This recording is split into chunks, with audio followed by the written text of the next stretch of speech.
กะจันจ่อหมอเข้าสิได้เตรียมของฝ้าวเดินทางไกลความสุขยังอบอุ่นอยู่ในใจ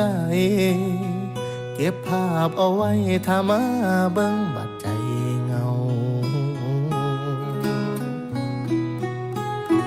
ชีวิตคนจนที่แรมร้อนต้องจากถิ่นนาดอนบ้านเฮาหอบแห่งกายเอาไปรับจ้างเขาพอได้ส่งค่ากับเขาผู้ทางบ้านอีกบ่นานสิโค้งอวยขึ้นมา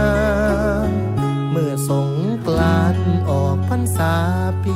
ใหม่สิโอดเอาแม่นว่าคิดฮอดดอกปานได้สิท่องคำคม